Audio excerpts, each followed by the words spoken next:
Bonjour à toutes les filles, j'espère que vous allez toutes bien. Donc aujourd'hui, petit sujet et enfin le clap de fin de cette grossesse. Donc, je suis triste. Ouais, je suis vraiment triste en réalité. Bref, du coup voilà, troisième trimestre terminé. Alors du coup les filles, pour être honnête avec vous, je suis précisément à 6 jours du terme, donc je préfère vous la faire maintenant. Voilà, j'aime bien faire toujours la vidéo du trimestre une fois qu'il est vraiment bien terminé, mais ensuite il va y avoir l'accouchement, etc. Et je vais enchaîner avec plein d'autres vidéos, donc je préfère vous la faire tout de suite. Donc voilà, c'est terminé. Voilà, bah ouais, je suis nostalgique, je vais pas vous le cacher. C'est vrai que ça passe extrêmement vite. Alors ce troisième trimestre, les filles, il a passé à une vitesse, mais trop vite. 7, 8, 9. Ouais, en fait, après le sixième mois, c'est une fusée le truc, mais vraiment.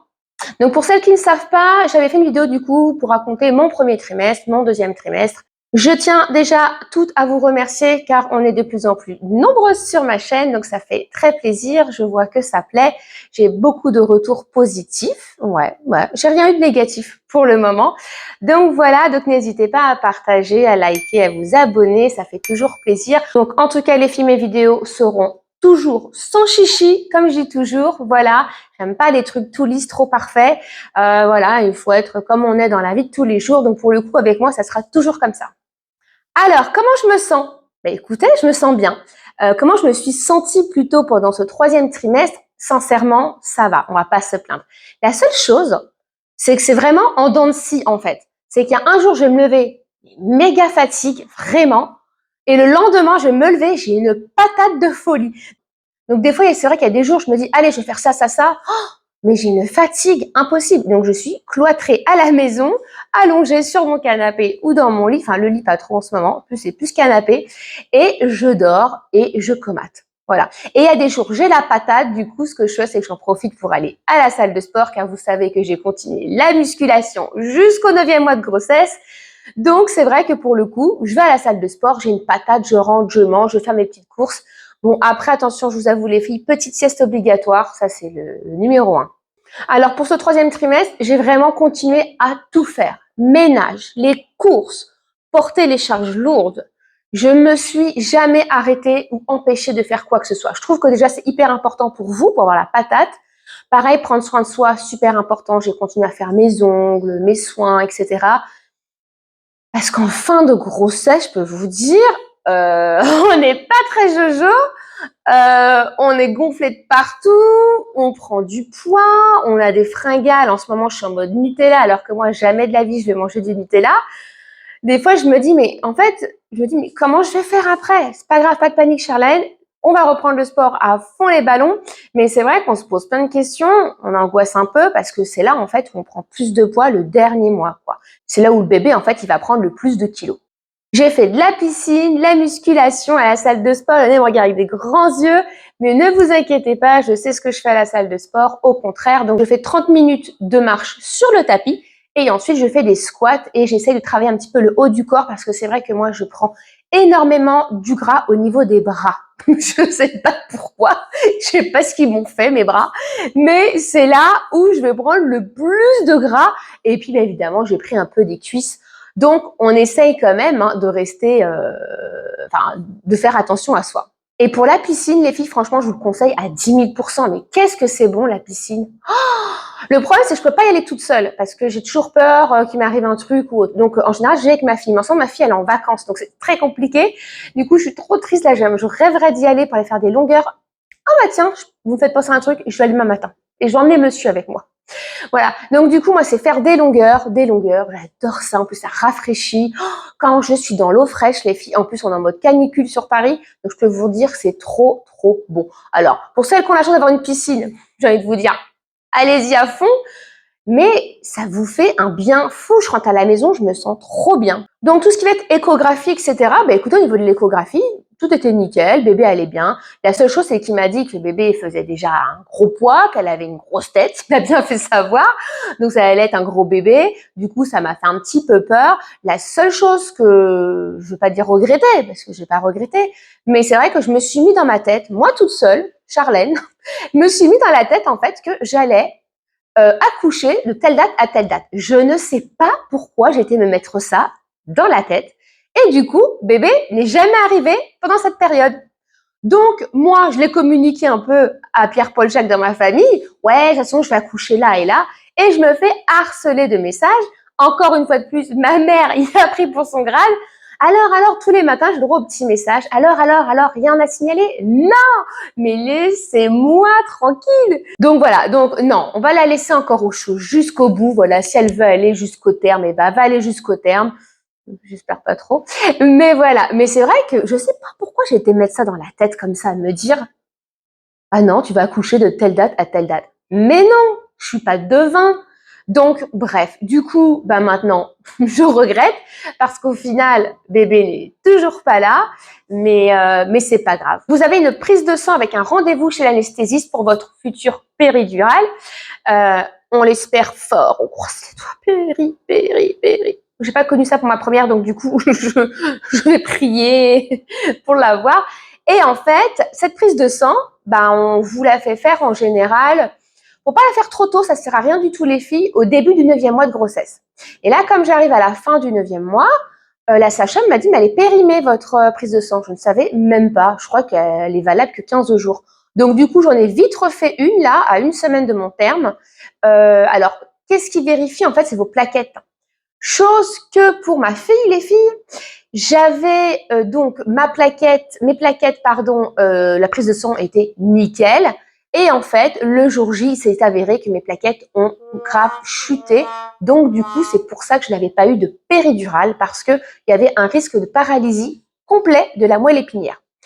Donc, c'est pour ça que, en fait, il garde pas ces prises de sang très longtemps. En fait, il faut la refaire. Donc là, je l'ai refait en catastrophe. Mais c'est pareil, j'ai toujours peur, en fait, qu'arrivé le jour J, mes plaquettes ne soient pas bonnes. Donc peut-être que je demanderai le jour J qu'ils me les refassent. Je sais pas comment eux, ils fonctionnent. Mais c'est un petit peu ma peur, voilà. Mais ça, c'est le fait de ma première expérience, en fait. Donc, on va vérifier vos plaquettes. Ensuite, moi, j'avais le RAI à faire. Pour celles qui ne savent pas, c'est pour toutes celles qui sont de résus négatif. Donc, pareil, j'avais un autre contrôle à faire. Et j'ai eu également un prélèvement vaginal à faire dans votre laboratoire. Bon, sinon, on va parler de la nuit. La nuit. Mais vous savez quoi, en fait? Je vous jure que la nature est bien faite, en fait. Si on dort pas la nuit comme ça en fin de grossesse, c'est pour nous préparer à l'arrivée de bébé. Et je suis sûre que tout ça, c'est lié. Il vous prépare psychologiquement votre corps à vous dire, hé ma cocotte, c'est fini les nuits là. Donc en fait, d'un côté, ça me fait pas peur parce que la nuit, en fait, j'arrive grave à gérer pour le moment. Je m'endors vers les 2h30 du matin et je me réveille vers 7h. La journée, je suis pas plus impactée que ça. C'est vrai que par contre, je fais ma sieste. Donc, d'ailleurs, je fais un aparté là-dessus parce que je suis en train d'y penser. Je sais pas si vous voyez, il y a un truc sur Insta et TikTok où la maman, elle est avec son bébé et elle s'arrête pas de dire oui, quand on me dit que dors en même temps que bébé, etc., que c'est pas possible et ça rigole, etc. Mais en fait, moi, pour ma première, je l'ai fait. Alors, j'en avais qu'une, bien évidemment. Mais ça a fonctionné. Dès qu'elle dormait, micro-sieste, boum, je laissais tout en vrac et je dormais. Après, ben évidemment, je dormais pas à chaque fois qu'elle dormait, mais le plus possible, je le faisais. Je faisais des micro-siestes en même temps qu'elle. Sinon, j'étais KO. Alors, c'est sûr, quand vous avez après plein d'enfants en bas âge, je peux comprendre. Mais à moi, du coup, j'ai répondu en commentaire. Je dis, bah, écoutez, moi, en tout cas, ça a fonctionné pour moi. Donc, je sais pas pourquoi on en rigole ou autre. Je sais pas, j'ai pas compris ce délire. En tout cas, si vous avez des enfants en bas âge, en règle générale, ils sont à l'école ou à la crèche. Voilà. Si vous les avez à la maison, bah, j'imagine que votre bébé peut-être fait une sieste aussi en même temps. Je pense que c'est une question d'organisation. C'est propre à chacun, encore une fois de plus. Donc, faut pas se mettre des paniques et faire peur aux autres femmes. Ça m'énerve sur les réseaux sociaux, celles qui font peur aux autres.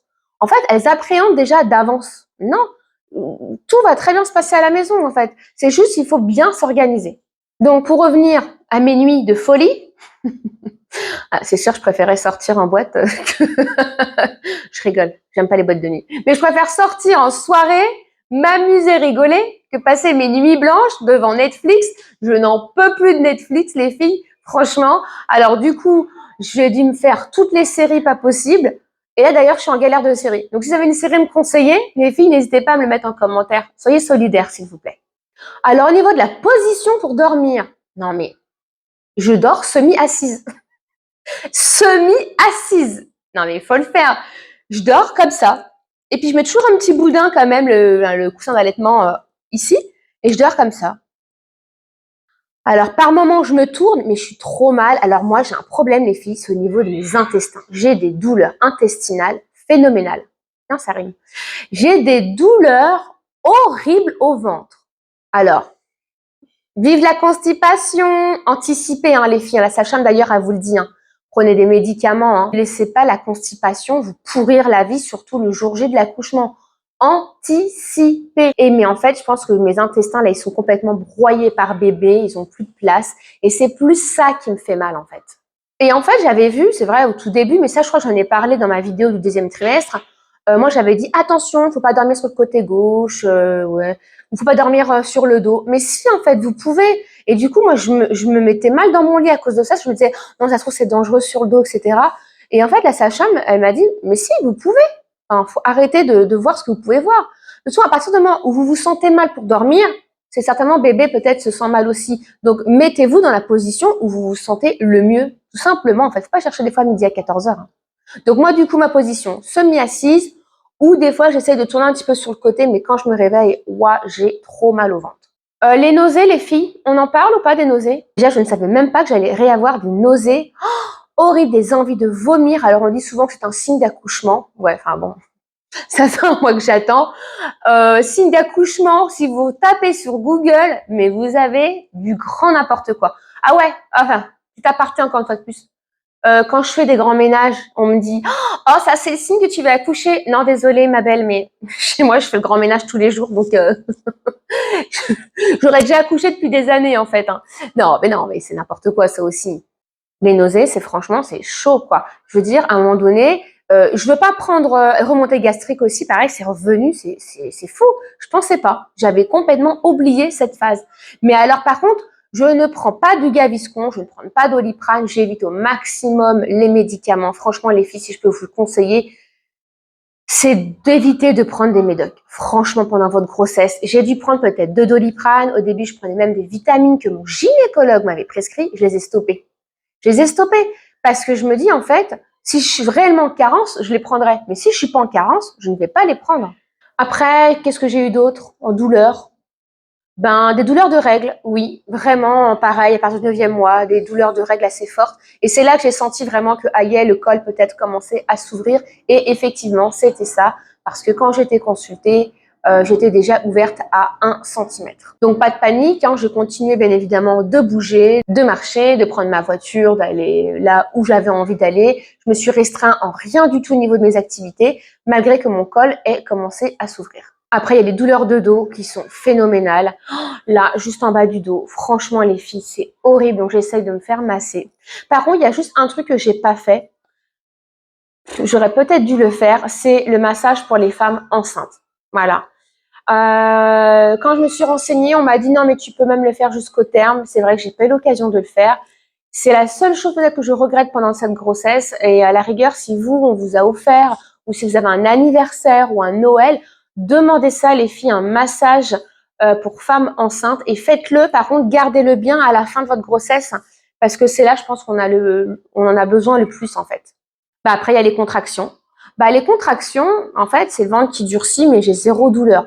Donc, je ne vais pas aller m'alarmer à la maternité. C'est normal, même si vous avez des contractions, les filles. Pas de panique. De toute façon, du moment que vous n'avez pas de douleur, ça sert à rien d'aller vous alarmer à la maternité toutes les 4 minutes, parce que je sais que certaines, surtout quand c'est une première, ou un premier, pardon, on ne sait pas trop un petit peu comment réagir. Alors déjà, là, je vous parle à l'heure d'aujourd'hui, je ne sais même plus ce que c'est, hein, la douleur d'une vraie contraction. J'ai complètement oublié. Quand mon ventre, il durcit, bah, vous le voyez, hein, vous le sentez de façon que vous allez le voir, il se rétracte comme ça, comme un petit ballon, ça devient hyper dur. Et là, pour le coup, ouais, depuis une semaine, c'est pas des douleurs, parce que franchement, ça me fait pas mal, mais on sent une pression, hein. Du coup, je note, à chaque fois, c'est toutes les 10 minutes. Mais c'est pas assez douloureux pour dire que le vrai travail commence. Donc, mis à part attendre que ça se passe, c'est la seule chose. Voilà. Et mon gynéco me l'a bien dit, hein. Quand il m'a dit votre col est ouvert à 1, il m'a dit allez marcher. Je lui ai dit mais je fais que ça. Je fais que ça. Mais quand ça veut pas, bah ça veut pas en fait. Donc faut laisser faire la nature. C'est pour ça, essayez de faire abstraction à tout. Continuez vos activités. Du coup, à 38 SA, j'ai quand même eu un contrôle monitoring, comme vous avez pu voir aussi dans ma dernière vidéo. Donc pareil, tout s'est très bien passé. Moi, je pensais qu'on allait me garder, mais au final, pas du tout. Le col était toujours resté à 1 centimètre. Voilà, bah c'est comme ça. Mais en tout cas, c'est vrai que ça fait toujours plaisir quand même d'être rassuré, de se dire que le bébé va bien, ne souffre pas. Surtout en fin de grossesse, c'est un petit peu ma peur et ma crainte de me dire bon bah peut-être que bébé n'est pas très bien, il est serré, etc. Donc un monito, c'est vrai, ça rassure toujours. Après, si vous avez peur, si vous avez un doute des fois de vous dire tiens bébé ne bouge plus ou autre, franchement, faut pas hésiter. Effectivement, les filles, vous foncez à la maternité. Mais moi, c'est vrai que tant que je ne souffre pas, je ne veux pas aller à la maternité. En fait, je veux y aller vraiment quand je sais qu'Aïe, c'est bon, c'est la bonne, quoi, cette fois-ci. Ce que je peux retenir quand même, tout de même, sur ce 3e trimestre, c'est que ça a été vraiment une très belle aventure, vraiment, d'être enceinte à 38 ans.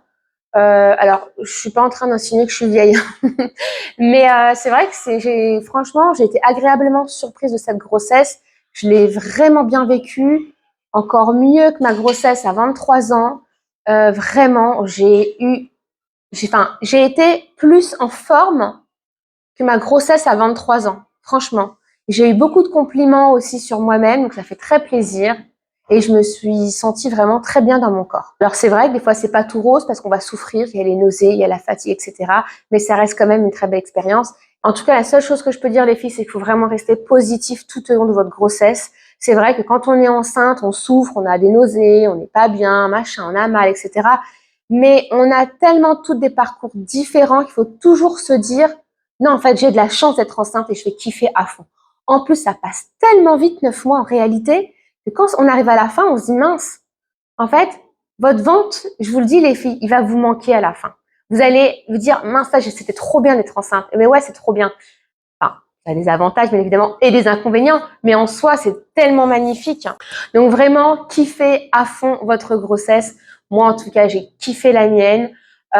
Si je dois le revivre, même à 40, 42 ans, je le referai, mais vraiment, parce que je trouve déjà qu'il n'y a pas d'âge.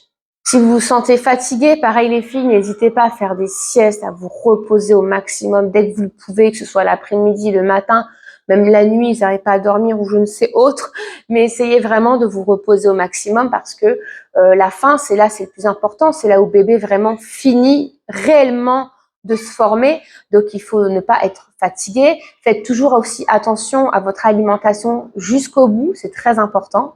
En tout cas, la seule chose que je peux vous dire, les filles, c'est que même quand vous arrivez au 9e mois de grossesse, n'hésitez pas à continuer de bouger et de pas vous dire, mince, je pourrais accoucher, je veux pas faire ça, parce qu'après, vous allez le regretter. Voilà. Donc, bien évidemment, la dernière semaine, vous n'avez pas accouché là comme moi en ce moment, on va ralentir un petit peu ces déplacements.